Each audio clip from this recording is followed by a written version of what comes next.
Welcome to Wellraiser Radio. I'm your host, Joshua Coburn. With me, as always, is Full Throttle Shane Scala. Yeah. Thank you very And much. Simon, I'm better than I used to be. Sanborn. Thanks so much. Today's guest is professional teenager, as he calls himself, Mike Smith. He's a speaker who's actually, according to this and most of his promotional information, he's spoken actually to more teens than pretty much anyone in the last decade, which is pretty awesome as a youth speaker and part of Mike Smith Live. He's also founder of Skate for Change, the Bay, the Harbor, and does a ton of other stuff. But what's probably the coolest about this episode is he inspired the crap out of all of us because he's so real and so with it and just pumped to be alive. And I'm excited for you guys to dive into this episode as well. Thank you very much. It starts right now, right here. So, hey, Mike, welcome to Wellraiser Radio. Thanks for coming on with us. Absolutely, guys. Thanks for having me. Stoked to be here. Heck yes. So, if you don't mind, I mean, you have a ton going on. You're on the road. You got, the Skate for Change. You did hot dogs for the homeless, all kinds of crazy stuff. But really, your success story kind of starts way back in high school, right? I mean, from what I know from your speaking engagements, that's kind of where your success story begins, right? Yeah, I think for a lot of us, the person we were in high school is something we're either incredibly proud of or incredibly, bummed out that I think we look back and we either are stoked for who we were or we're bummed we didn't take more risks or we're upset we didn't treat people the right way. And so I kind of have both. I think there was a season in high school where I wasn't really proud of who I was. And then there was a season where I think I started to create habits that helped me become who I am today. And so some of that was where I learned kind of compassion and empathy for the first time through a specific student that I became friends with. And so I get to share that story with high school students often. And part of the reason why I share it so often is I think when you're talking to an audience, it's really important to talk about stuff they can relate to and connect with. And so if I were to spend my entire time talking to 14 to 17-year-olds about how to start a nonprofit or nonprofit business management, I don't think they'd find that very interesting after about 2 minutes. Right on. Absolutely. I mean, as a speaker myself, I go out there and kind of spill my guts. And what's awesome about it is, I don't necessarily consider myself like a speaker.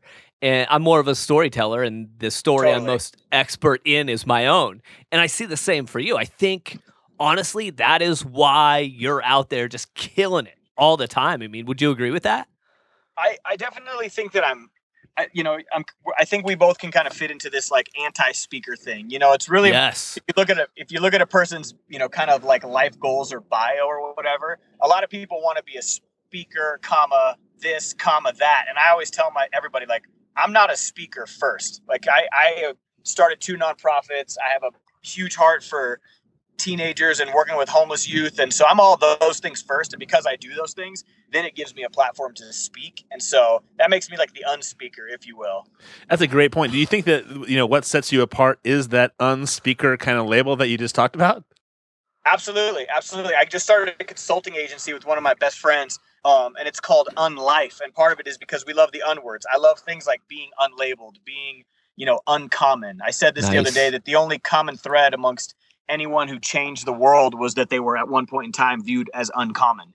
And so I really do think that, for me, the world is always looking for someone to come and kind of do things a little counterculturally. And the speaking industry for a long time was the Matt Foleys and the suits and ties. And, if you can dream it, you can do it. And, throw another seashell back in the ocean. And they kind of told the same stories that everyone's heard over and over. And so for me, I think the reason that I resonate with students and young people so much is I've created things in life that they want to do. And I am confident enough on stage to be able to tell them how I got there. And I think if you can tell that story in a really articulate way, that's what sort of separates me apart. I hope. No, I would agree with that statement. Honestly, and we were just talking before we jumped into this interview, like one of the coolest things for me is I get to, hear from students like, I can't believe the school even let you in here looking like that and telling what giving us this experience because it's so uncommon, as you mentioned, like those unwords, man, you nailed it with that. That's so great. But I agree 100%. I think that's awesome. Thanks, dude. And you are far more far more tatted than I am. So I don't have a face tat yet. You're way in front of me. You're way up there. It's all good. You'll catch up. I mean, that's easy. That's like 20 minutes in the chair, man. You know how it is. For sure. I'm going to get a wolf on my neck. That's my next tattoo. A wolf on your neck? I'm joking. I'm not. Oh, I would so be down for that, man. Just come out to Iowa. I'll hook you up. I got friends. We'll do this. Perfect. I love it. Now, Mike, one of your favorite things that you like to say is that you believe that kids just want to be seen, right? Yep. And when I watched your videos and I heard you say that, my question is, when you were a kid growing up, was that something that you felt like you needed to be seen, that you weren't being seen? Or was it so much that you were, but you saw other kids who weren't being seen, and maybe that was the difference between you and them?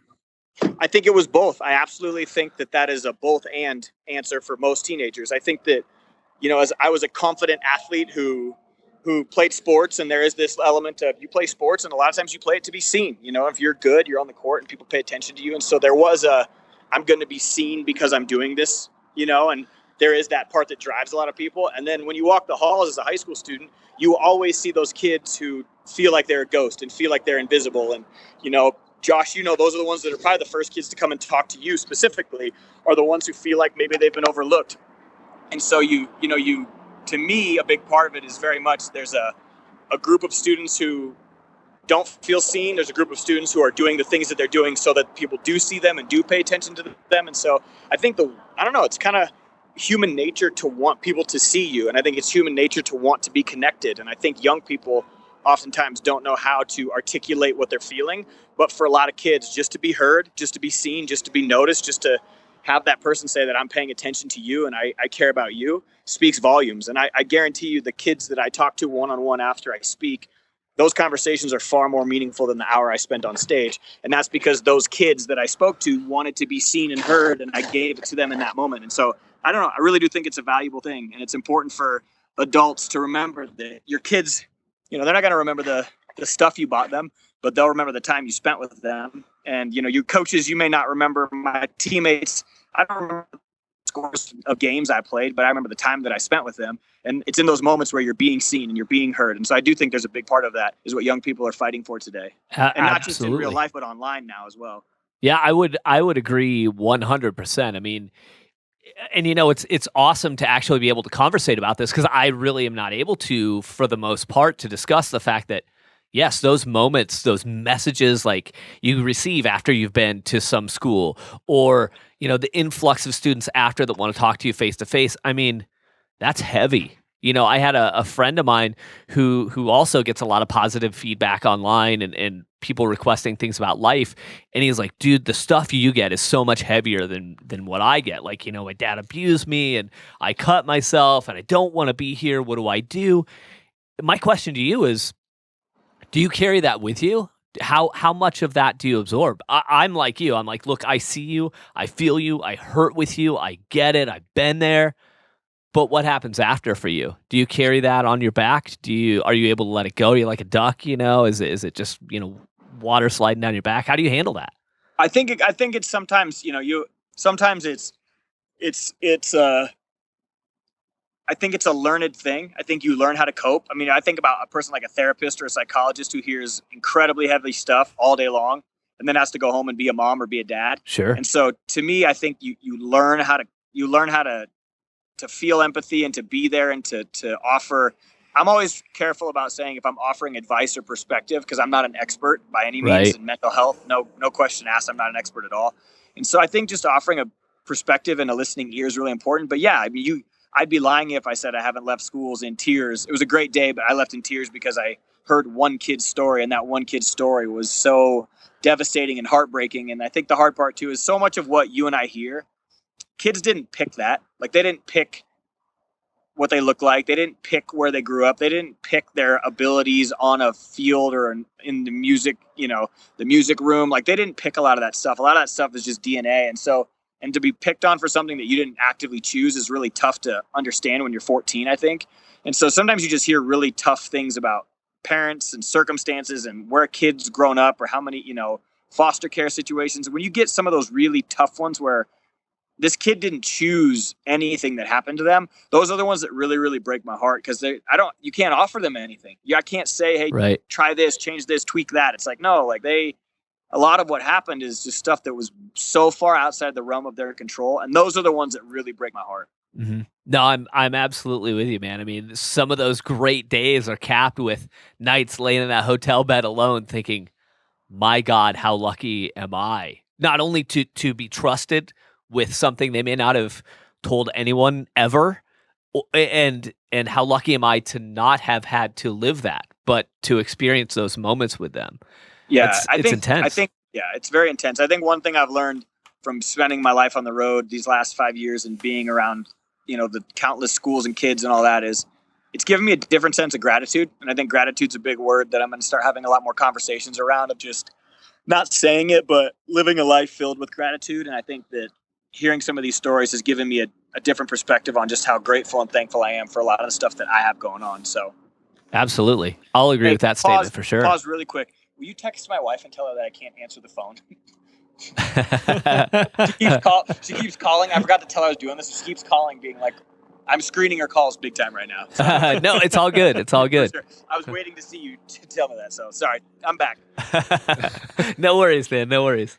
Did you have something, Simon? I'm sorry. No. Or maybe Shane. Oh, I wanted to ask Mike, how much of who you are and what you do right now is directly influenced by your parents? A lot, honestly. Sorry, I got a helicopter overhead. I don't know if that audio's No, you're good. rough. You're good. Yeah, it's all good. I would say a lot, honestly, a lot. My parents didn't come from much. My dad works really, really hard. I'm actually in Colorado right now to spend time with my folks. My dad's battling his 4th round of cancer. This is his 4th chemotherapy treatment round and cycle he's doing.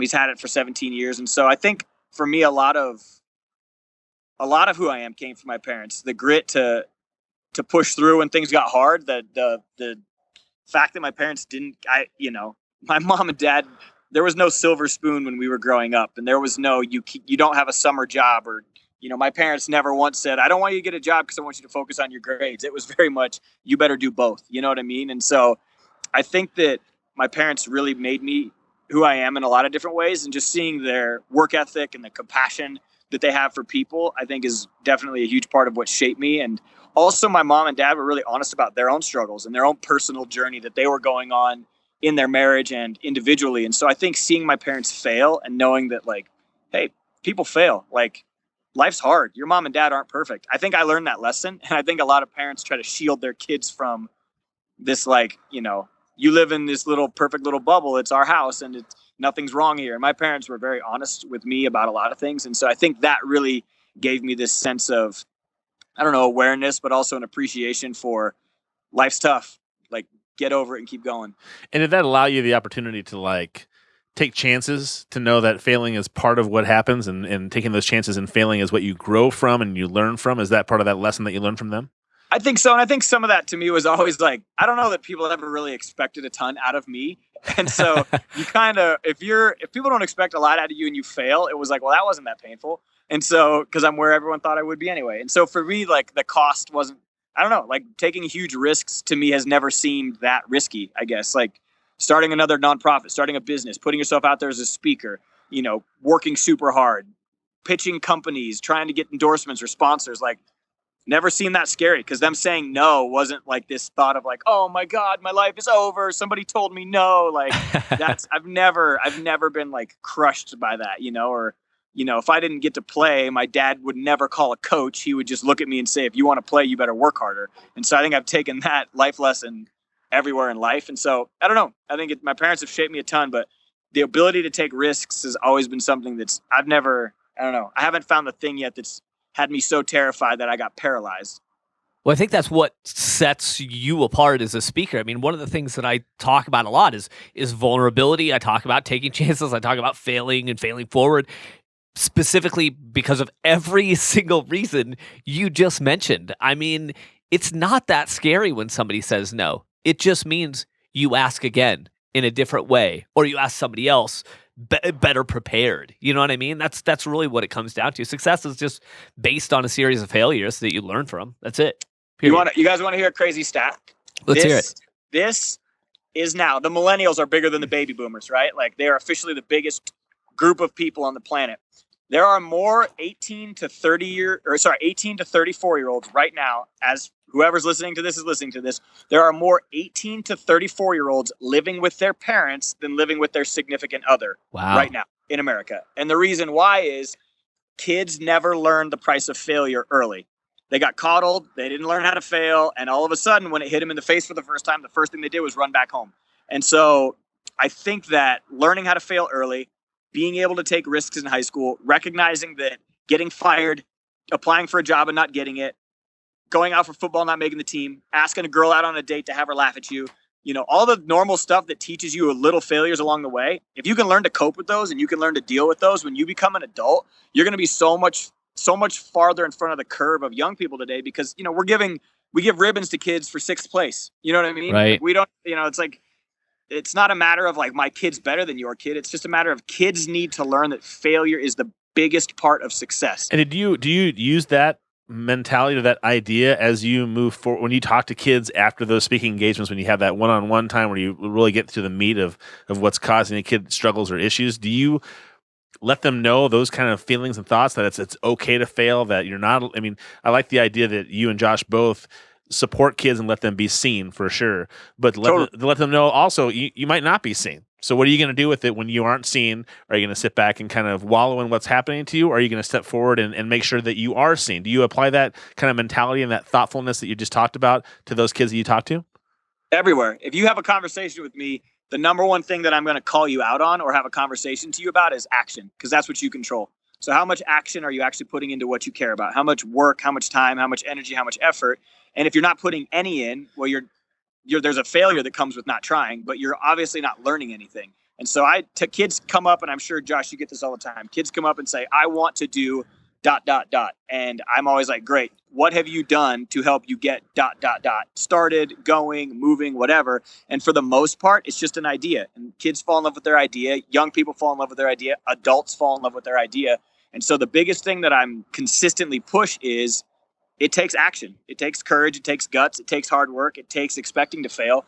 But if you want these things so badly, like, you have to be the one to put in the work and the time and the effort. And a lot of kids, I think when they talk with me specifically, it's always revolved around this, like, I want to change my community. I want to help people. I want to start a nonprofit. I want to do these things. And I truly believe that if we can hold kids accountable to action, give them the courage and the space to try it on their own, but like when they fail, like, be there to teach them, but like allow that failure to realize, like, no, you failed. Like you failed. That didn't work. Like, we got to go back to the drawing board and start again. I fail all the time. And I tell kids that, like, I fail so bad. I have failed so miserably so often, but I love it and I own it and I keep moving forward. And so I take that with me everywhere I go. And don't you feel like that's like it's almost like something you can grab a hold of, in the sense of, I'm a behavior specialist, and I work with kids all the time when it comes to social skills and things like that in schools.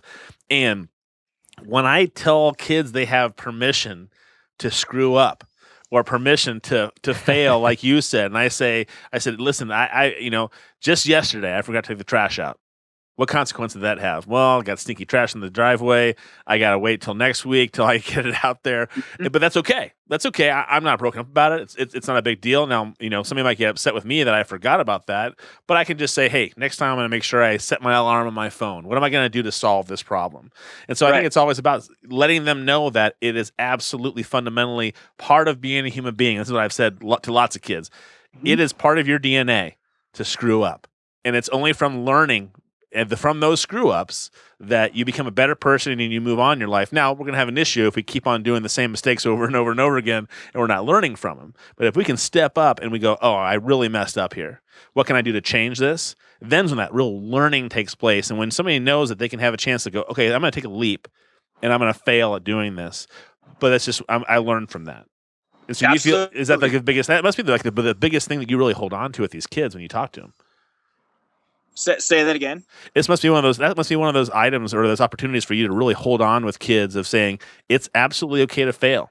Just keep trying and learning from what you've changed, what's happened. I don't even think it's okay to fail. I think it's imperative. I think it's necessary. I think you should. One of the entrepreneurs and people I respect the most is Daniel Espinoza. He runs this group called Unreasonable, another great unword, but he runs a group out here called the Unreasonable Group or Unreasonable Institute, and his his managers have to fail. Like, it's part of the job that 3 times a year you have to fail, and not like, oh, that meal didn't turn out the way I hoped. He's talking like big time failure in business. And the reason why is that's how they push the envelope. That's how they're going to find a solution to another problem that they're trying to solve, is they're continually pushing the envelope to fail. And so it's not even a matter of, is it okay to fail? I think it's important and it's imperative. And I think it's a huge thing that you should definitely do.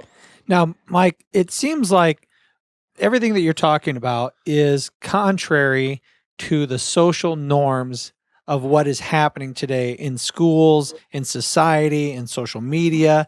You used to hear failure is not an option. You can't fail. You have to be a multitasker. If you can't multitask and you're failing, you can't fail. You need to do all these things and you have to succeed. And being shaped by the harshness of life a little bit. What kind of, or have you had any fallback from talking at a school and saying, you have to fail, you have to deal, you're not the best. You have a great idea, but your idea isn't the best right now. So I'm not going to give you the blue ribbon.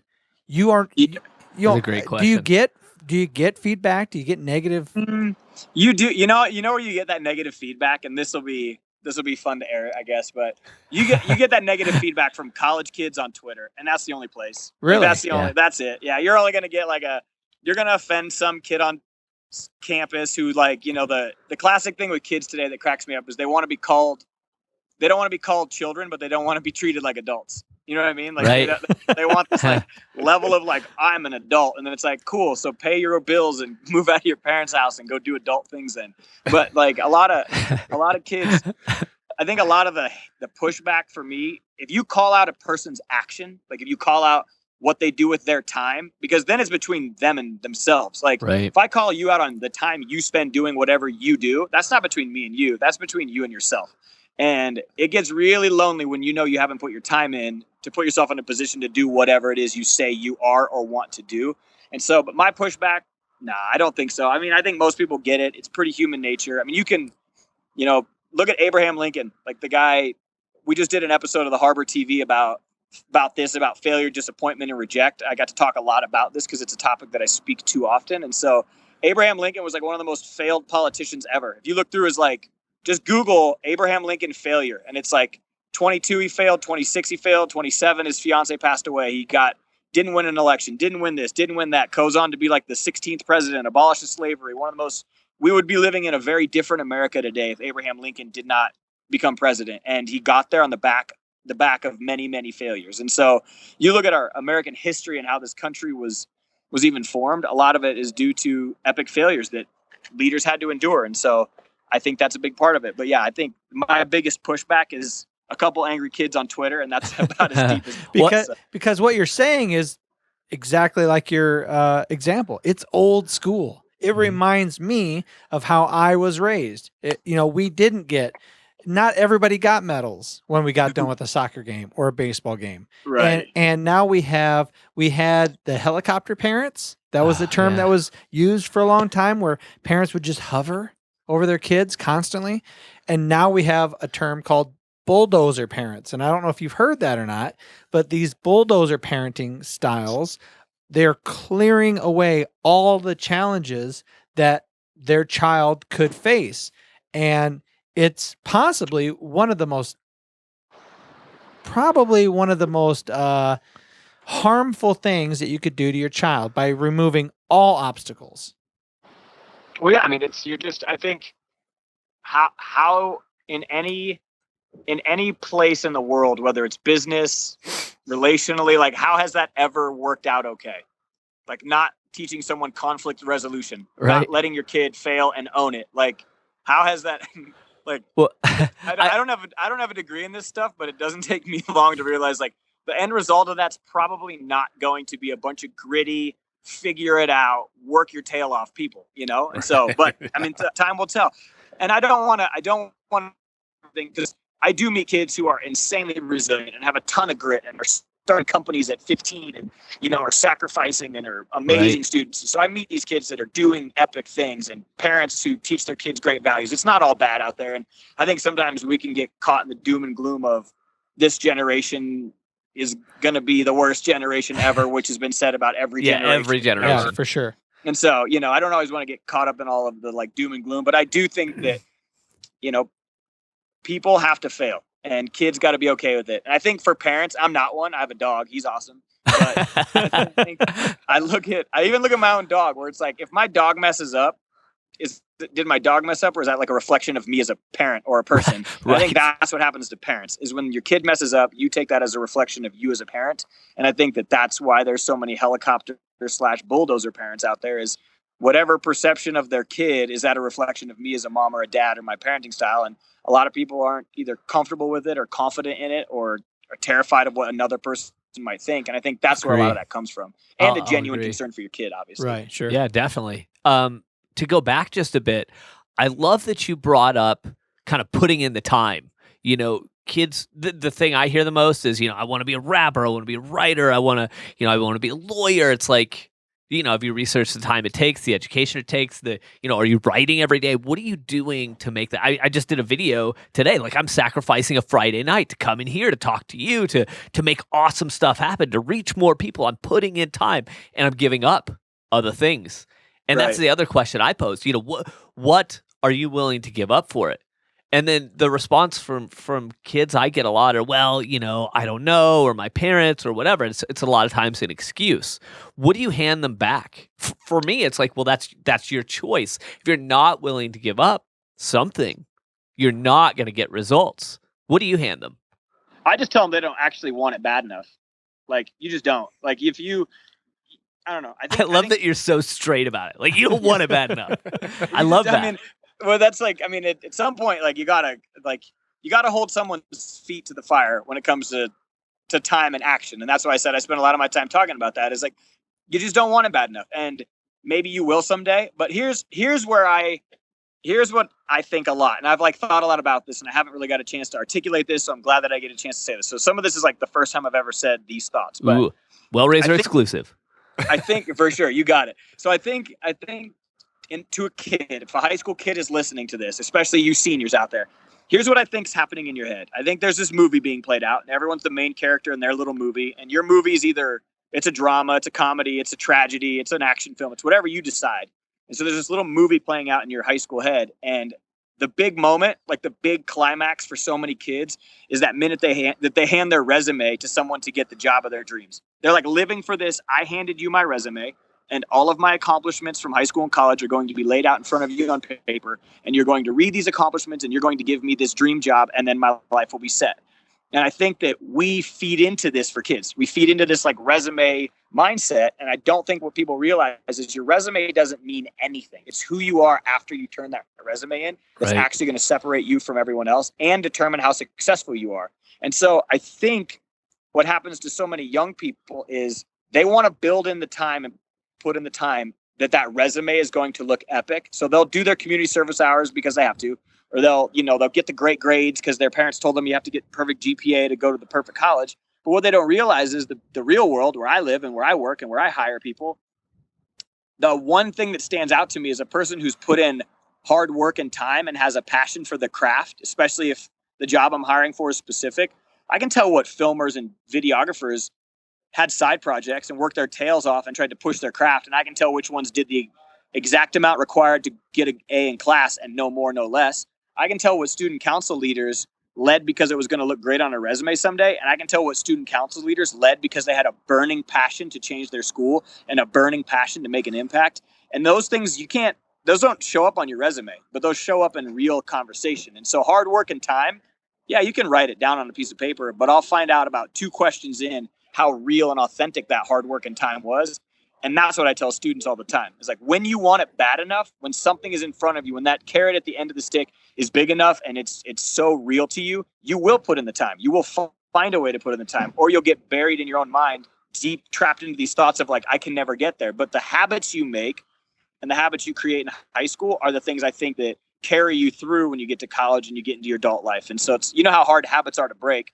they're just as hard to start. And so I'm always a big believer in, like, if kids start building these habits young, they're going to be so much farther ahead of the curve when they become an adult and they hop into, like, the quote unquote real world. Absolutely. Yeah, I mean, that's about as real as it gets, man. I mean, I don't have a college education. I don't have, I have some form. I'm a life coach, like I'm a certified life coach. I have a zillion hours of marketing and all this other stuff. Sure. But that didn't come from anything but hard work, proving to myself that people said I couldn't, so I'm gonna.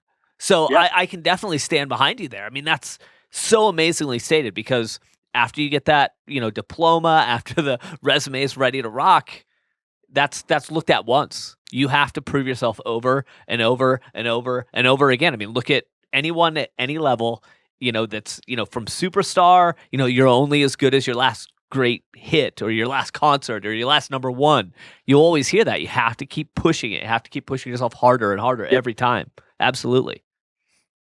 I love it. No, I get super fired up talking about this stuff because it's fun. It's fun to be in a position where you can hopefully help a kid realize, like, hey, yeah, you want to do this legendary thing that's in your head? Great. You're the only one that controls whether you're going to get there. And one tweet from a famous person or one, follow from a million fans doesn't actually mean anything. Like, people know you're phony real quick, Time kind of reveals all.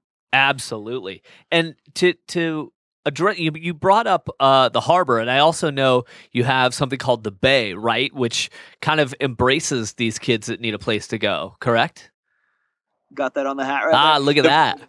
The Bay is, people always kind of like, well, they're like the Harbor, Escape or Change, Mike Smith Live, the Bay, and everybody always kind of wants to know, like, what are these projects and what's most important? And for me, they're all important, but the thing that I am the most passionate about and will be the most passionate about is always going to be the Bay. And the Bay is I don't even know what to call it. It's so unique. It's a youth center, but adults, I don't know, it's a big community space. And so it's a 40,000 square foot warehouse, skateboarding, music, art, street outreach, and coffee. And so in the next 30 days, you're going to see us open up a coffee shop, concert venue, art gallery, and then our drop-in center offices. And so, I'm a big believer that kids need three things.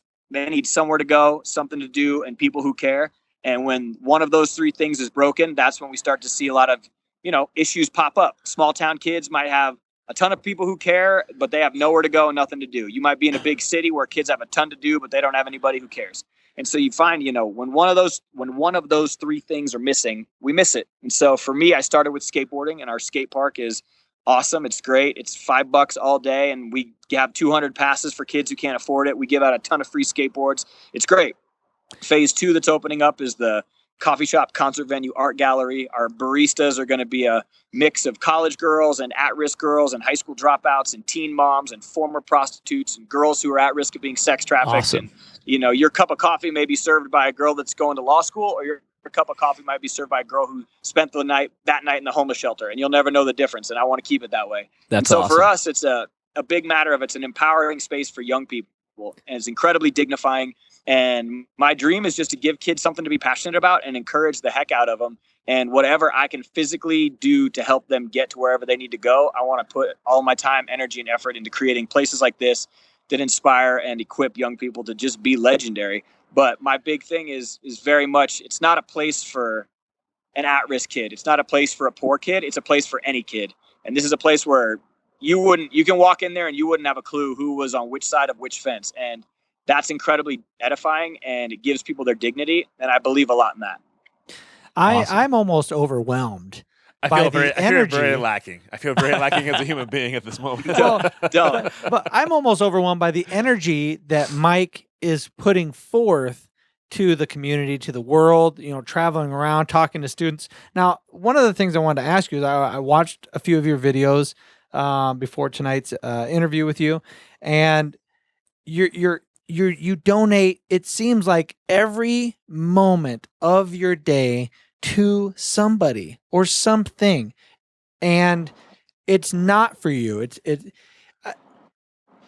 At the end of the night, there was the end part of the video that I watched. At the end of the night, you go off on a late night skateboarding outing just by yourself.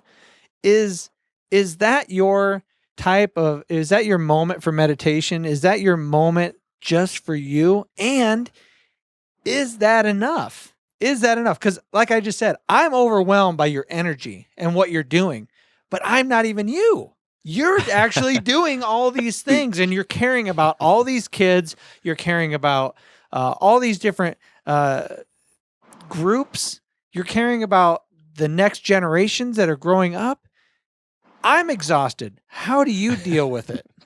Well, crazy amounts of Starbucks, guys. That's the dream. working on that Starbucks sponsorship real bad. I was just gonna say, like, endorsement, Hence the right? coffee shop. Yeah, Coming in. We're gonna tag him in this video. I need your help, all right? We'll pass it on. Hashtag Starbucks. Sure.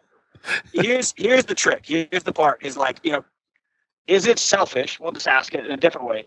Is it selfish to spend your entire life doing something you love?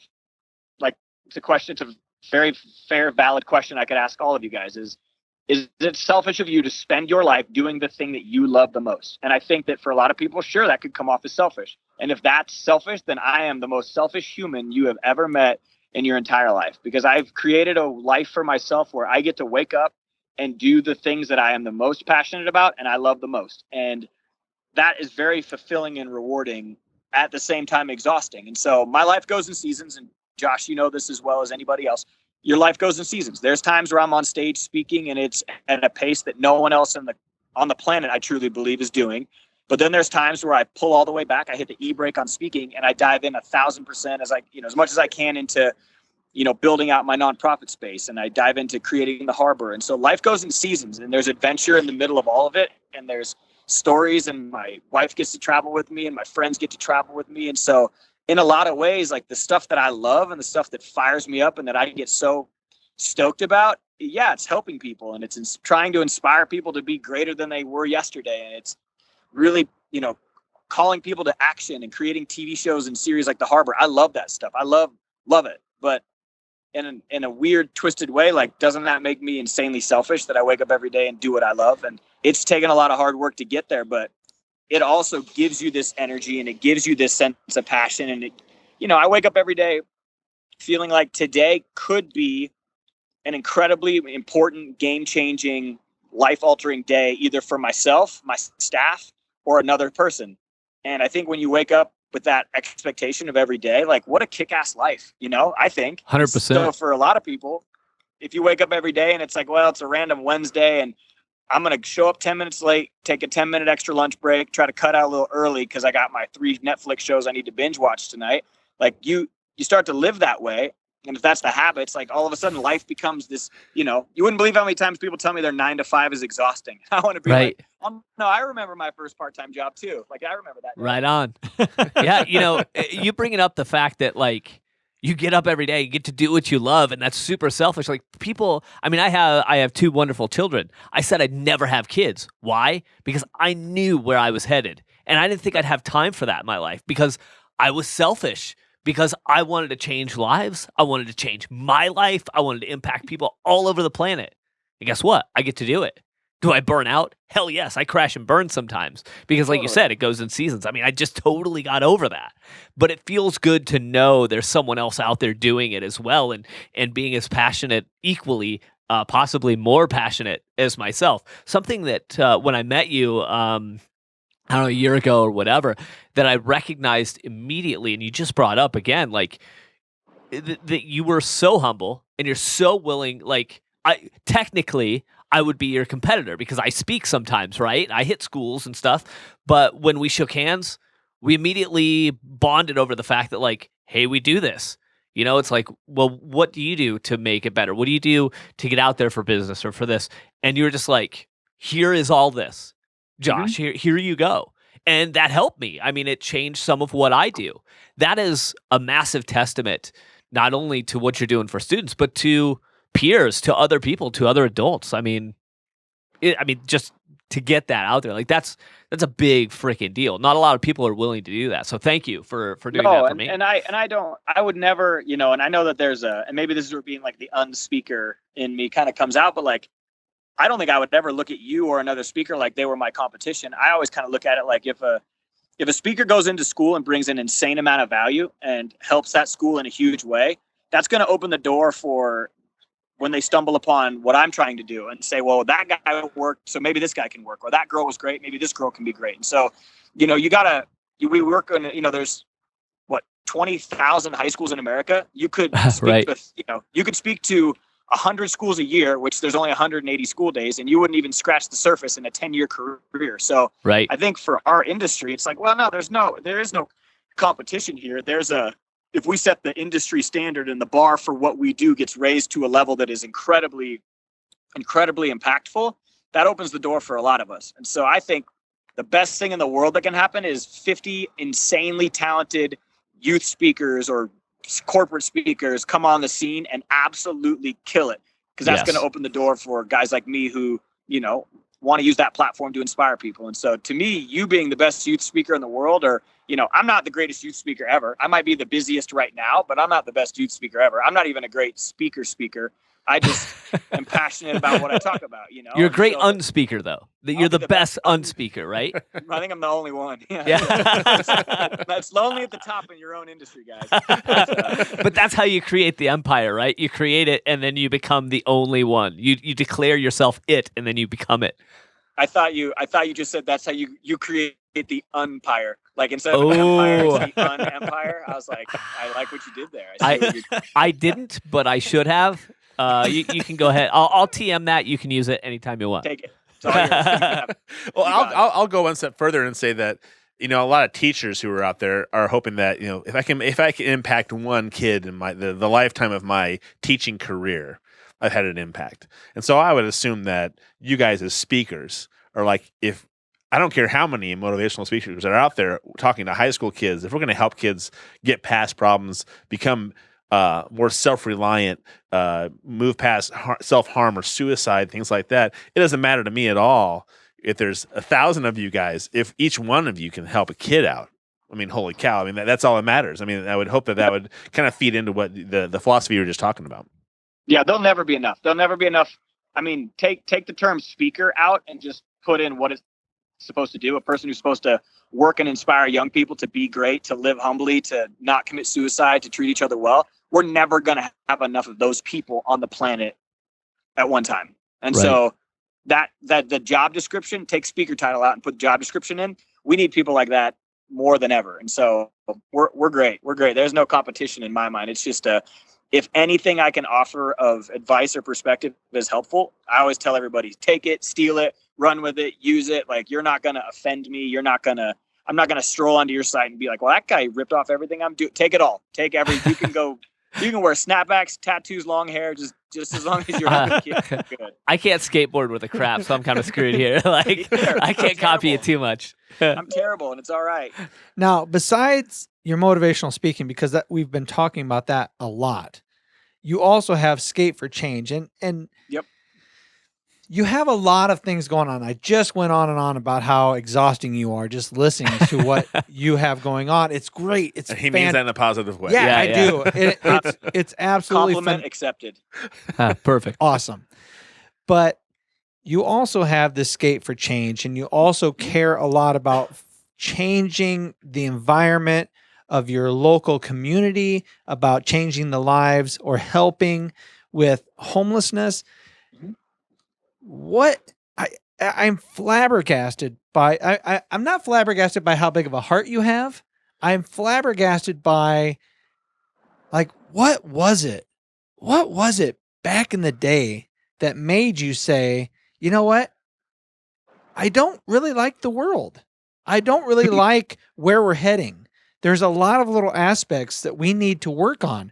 I need to help teenagers. I need to help influence people to make small changes in their community. I need to influence people to go out and care about the homeless.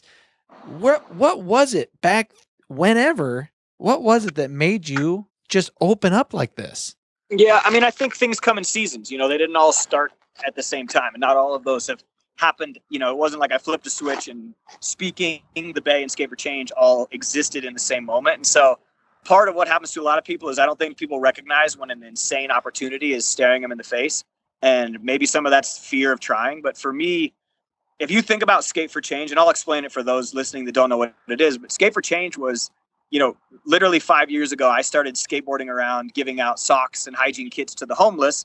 At the time, I was a homeless outreach youth worker. I was a social worker working with street kids. And I basically would go into bridges, go into tent cities, looking for young people, trying to say, hey, I'm here to help. I've got resources. What can I do?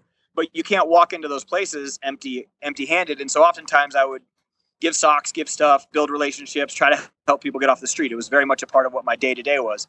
At the same time I was working at that nonprofit, I started my own, which was the Bay. And so I had two that I was doing.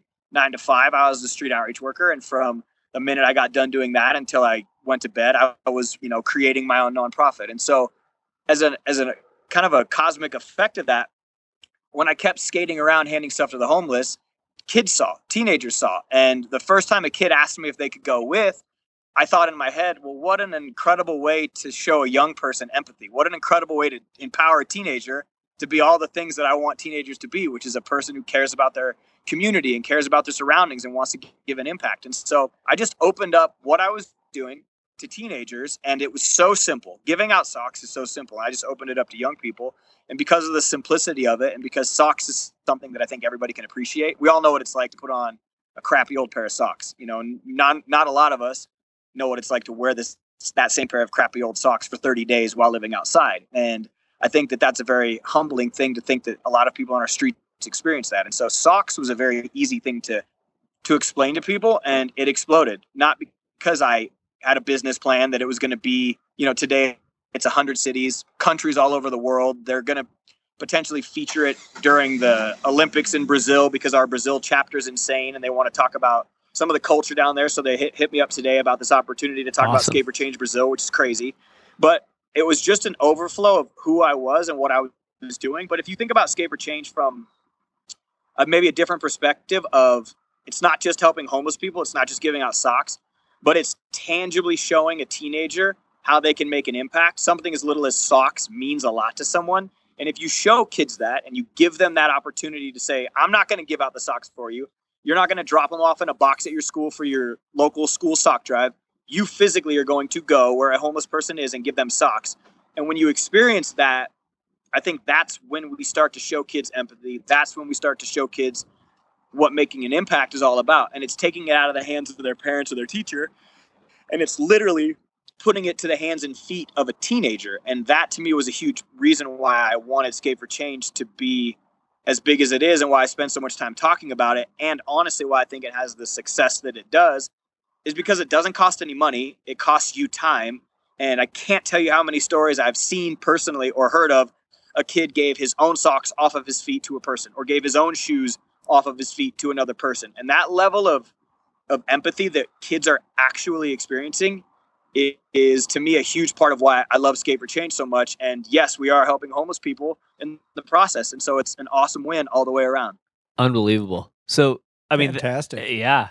That said, do you think that at this point, or maybe you don't even look at it this way, but would you say that you're living kind of your dream? Like, are you living your dream right now?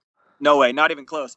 Yes and no. Awesome. For me, my life's an adventure, man. Like, I want my life to be an adventure. I want it to be an epic journey. I want my life to be a story. I don't want to get stagnant. I don't want to. You need Starbucks. Yeah, you need Starbucks fuel. Starbucks right now, pal. Right now, buddy. I'm at a coffee shop right now. I'm going to go chug 7 espresso shots to get to this weekend. But I want my life to be an adventure. And you don't get there by celebrating every little success along the way. And sometimes I stop and reflect, but if my life is a car, I'm in like second gear shifting to third, I'm not even anywhere near fifth gear yet. So I got a long way to go. And the Bay is awesome, but it's not done. Skate for Change is great, but there aren't millions of kids doing it yet. So, to me, like, I'm not even close. People say like, oh, they want to talk about success. And I'm always like, go ask somebody else because I don't know yet. And so, awesome. I'm not even close. I've got nothing but life in front of me to keep trying crazy ideas to impact, my little world. We always talk about like, kicking a dent in history. And like, I haven't kicked any dent in anything yet, except for maybe the side of a car, once or twice when my skateboard hit it, but that's it. But other than that, like I've got no I've got no intentions of slowing down or stopping because I'm nowhere near where I want to be. And I think that's also what's driving me and giving me this energy is the potential of what if. Like, what if I kept going, guys? That's what I always think about. What if 10 years, what if the next 10 were twice as busy as the last 10? Like, I don't even know what crazy things could happen. And so, I don't know. Like, there's still a story to be written, and I'm not going to stop living it. And inspiring, man. That's so yeah, great. I would say so, for sure. Now, something that, Mike, one of the things that we've talked about last couple episodes, Simon brought it up, was this term, humanities celebrities. Yeah. And, sir, I got to give it up to you. I feel like you are the epitome of humanities celebrities, and I wish you the best. And I hope you stay on with this. I hope Starbucks sponsors you. Starbucks? Let's go. We'll hit them. Maybe you should buy some stock in Starbucks. I think it's going to work all the way around. Man, if I got to give a little to get a little, I'm down. Nice. Well, one last thing before we let you go, hit up those 7 shots of espresso. We always do what we call the Fast Five, which is just 5 questions we kind of fire off fairly quickly. And generally, the people we're interviewing kind of fire back equally as fast with an answer. Are you ready for those Fast 5? Fire away, boys. Hot dogs or hamburgers? Hamburgers. Nope. Sorry. I got a Wiener Schnitzel sponsorship. Hot dogs. I was going to say Wiener Schnitzel is going to be pissed. I got a hot dog tattoo on my leg. I'm hot dogs for life. Ah, nice. Nice. Except when we ask real quick, you like hamburgers better? I just was thinking about what I wanted to eat right now. Got it. That's all right. All right, so top skateboarder of all time other than Tony Hawk. Jamie Thomas. Ooh, right at it. Well Nailed it. Done. Give the shirt off your back, the food in your hand, or both. You can have my house if you need it that bad, guys. Amazing answer. God, I love that answer. That is awesome. One piece of advice you wish you could give your 18-year-old self. Just figure it out. Don't be an idiot and figure it out. Nice. And lastly, where can people find out about what's up next for you with the Bay, with Mike Smith Live, and everything else you got going on? Where can they find that? Yeah, I think Mike Smith Live is a great place. I just dropped a new show on YouTube that I dropped a new show on YouTube that I'm incredibly excited about. My next episode 2 drops tomorrow, and so it's just called Mike Smith Live, and it basically is a day in the life from when I wake up to when I go to bed, just like the first episode you guys were referencing earlier. And so that show really captures kind of what my life is like in the hustle and the grind of trying to just change the world one little project at a time. So, but Mike Smith Live is sort of the branding for all of it. So you can find me there. Awesome. Mike, thank you so much for spending the hour with us. We appreciate it. We're super pumped about everything you're doing. And honestly, man, I am inspired by everything that you have going on. Like, seriously, it pushes me harder. So I appreciate you for that. Thank you. Of course, you guys are changing the world. Keep doing your thing. Josh, proud of you too, man. Thank you guys so much. That Thanks, means a Mike. We lot. appreciate Thank it. you. Absolute. Take honor. care, Thank buddy. you. All right, you guys. Peace.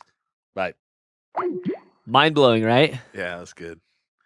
So, I'm going to come back over. I just had to do some things over here. All right, so we got to do some editing? No, It's freaking me out. I'm coming over. I'm coming over. freaking me out. I was like, Mike, I have no control. My world is up in the air. All right. You know what? We don't have to edit any of this. You keep talking. What? No, seriously, like, honestly, to take a second to kind of review that, like, it's freaking Mike Smith nailing it every second, like, super inspired. Am I right? Like, just killing it. Absolutely. I mean, that was phenomenal. I like these opportunities where, as a 45-year-old male who's halfway through his life, I keep meeting people where I'm going, wow, do I need to step up my game? That's You what know this is all about. I'm a teacher. You know what I mean? I mean, I do this for a living, is talk to kids and do things and try to help them better their lives in some small way. Right. And so I see these things and I'm like, if I could get a kid to be humble and thoughtful and empathetic, is a phenomenal thing to get. And I've told lots of parents over the years who have like kids with behavior disorders and things like that. If I've said things to them, you know what? I know your kid has A, B, and C going on. But you know what? I talk to him about certain things where he reacts a certain way, and I know that he knows how that kid feels when that happens. That empathy gives me a huge foundation to work off of. You know, a kid who's, oppositional or those kind of things, that can be tough to deal with. But if you have a kid who's got just an ounce of empathy in them, you can take that and you can build a well to draw from for that. So it's a big deal. Yeah, I loved, for Mike, the thing I liked about him is that he had, to me, the perfect amount of old schoolness with love. A lot of times when I bring up old school behavior and how we make everything so easy for kids nowadays, and we're supposed to be so accepting and so loving, and I feel like we've toppled over the edge to where we're damaging. And for Mike to lay out his philosophy in this conversation, I loved it. To me, it was the perfect amount of tough love and caring. Like I've very rarely ever seen somebody with so much compassion and love and energy. And I know some of that energy comes from Starbucks, but for all of that to happen, and he had that old school tough love, I'm like, well, the idea is he might be my new superhero. He might be my new superhero. It doesn't be black and white. It can be gray. You can be a hard ass when you need to be and say, listen, what are you doing? This is your grand plan. Then what time are you putting in? Yes. That can be a very straightforward thing. At the same time, you know what? Go for that thing. I'm going to support you in that thing. I love you because you want to do that thing. Right. So you can have those both things. I feel sometimes we caught in this quagmire of I need to be a hard ass for somebody or I'm loving and caring. I can't be both. Well, absolutely you can be both. Absolutely can be both those things. And that's what becomes a well-rounded person is that, okay, people care and love about me. They're supporting me. Awesome. Okay, I need to stop jacking up with this kind of issue and I need to focus on this. But they love and care about me behind me and they're supporting me. That's what develops a well-rounded human being as far as I'm concerned. Absolutely. I think the biggest thing to kind of acknowledge is something he didn't even mention is there's never any judgment either. Like there is this massive history maybe with some kid or he brought up, sex workers. He brought up a lot of different things. Doesn't matter. They are making choices to better themselves. They're going to screw up. He's aware of that. We're aware of that. They are learning to be okay with that. Right. And the support is still there with the understanding. And I think that's the biggest thing that gets over. I'm a parent. The hardest thing for me is to see my kid fail. Yeah. Like Mike said, it makes me feel like a failure. But then it makes me realize where I'm really failing is when I say, you suck, you failed. I don't say that. I say, here's my hand, buddy. Get up. Let's try it again. Let's figure out a better way and let's move forward. I'm not judging them for it. I'm not mad at them for it. Sometimes it sucks, but that's just life. And, the fact that he's, as you mentioned, old school about it, right, is that. I think it starts with the understanding that failure is okay and accepting that first. It's almost like when they realize that it's not the working out and the hard time that you put in the gym that matters. It's the rest that you have and the recovery that you have that really builds the muscle that you want to have to be a stronger person. So you can put all that time in, but it's the reflection and the support that people give you that build up what you have. It's what makes you successful. In a way. And I think that whole back to that whole kids, I've had my kid, gone through painful things and I just want to remove it. I'm like, I didn't ever want you to deal with that. That's such a painful situation to deal with. I just want to take it away. But then it was like one of those things where you're just like, okay, it did happen to you. You do have to deal with it. How can I help you work through this and make it turn it into a positive thing? If you can put it positive. So. Absolutely. Yeah. I almost don't even think that parents should say, let me help you. It's almost as if I feel like something bad has happened. You feel like shit. You didn't win the soccer game or you weren't even put in. You sat on the bench the whole time. It's not my place to say, let me remove these obstacles or just to say, maybe my place as a parent is just to say, let me plant this seed for you to think about. If you want to play, you need to practice more. What if you ask the question instead? What do you think the reason is that you weren't playing? If you pose the question, I mean, right. I see a lot. A lot of kids are like, well, he's better than me or the coach doesn't like me. How do you improve your performance so he is not better than you? Or how do you appeal to the coach more to, are you being disrespectful to the coach? Kind of Right. let them control their destiny And is then, what I try and to then handle. as a parent, Right. you nurture, you help your child when they make that decision that they want to do it. Right. They take action as They discussed take earlier. action because you Yeah. can't drag them through life. Well, I think that's it. I think it's as parents, it's our job to empower them and to encourage them once they're willing to make that decision. It's not up to us to make decisions for them. It's up to them to make the decision, possibly fail, but Right. to encourage and support them along the way. Right. And I think that's often what's overlooked, sadly. What I see the most is parents are like, you have to go to college, you have to do this, you have to do that. And then they're lost. Like, who am I? I don't even know. Right. Teenagers I've been are lost. guided the whole time. Yeah, Right. exactly. What are you going to major Exactly. in? I haven't lived yet. Yeah. I Do you don't even know. want to major? What do you like? Well, I like music a lot. Well, you can't make a job being a musician. How often do we hear that? Right. A lot. But you can. People told me years ago that you can't make a living doing the things you love the most. I always said I wanted to get paid to be me. They're like, you can't do that. BS. That's what I do. And I it want to get rules. paid to be me. Yeah. That'd be great. That's Yeah. perfect. Well, we Yeah. are. All of us. Right. Every one of us doing it right now.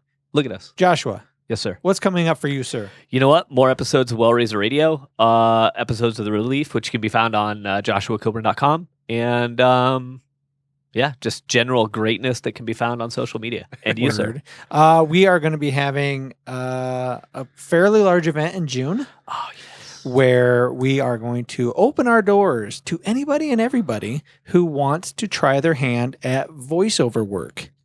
If you want to come in, bring your favorite book, read your favorite passage. If you love Star Trek novels and you can speak Klingon like no other, bring that talent to my front door. What if I can speak William Shatner? Because I like Shatner a lot. I love it. Awesome. I think you should come in. Win. I'll be here. We'll get your photograph. We'll get a recording of your voice. We'll put it on the website, and then authors that we find, they can peruse you, and then pick you if they like for their book to read. That'll be a long novel. I hope this doesn't keep on going. It has to stop at some point. And that's it what- for me. Sorry, what's up, going Simon? on for you?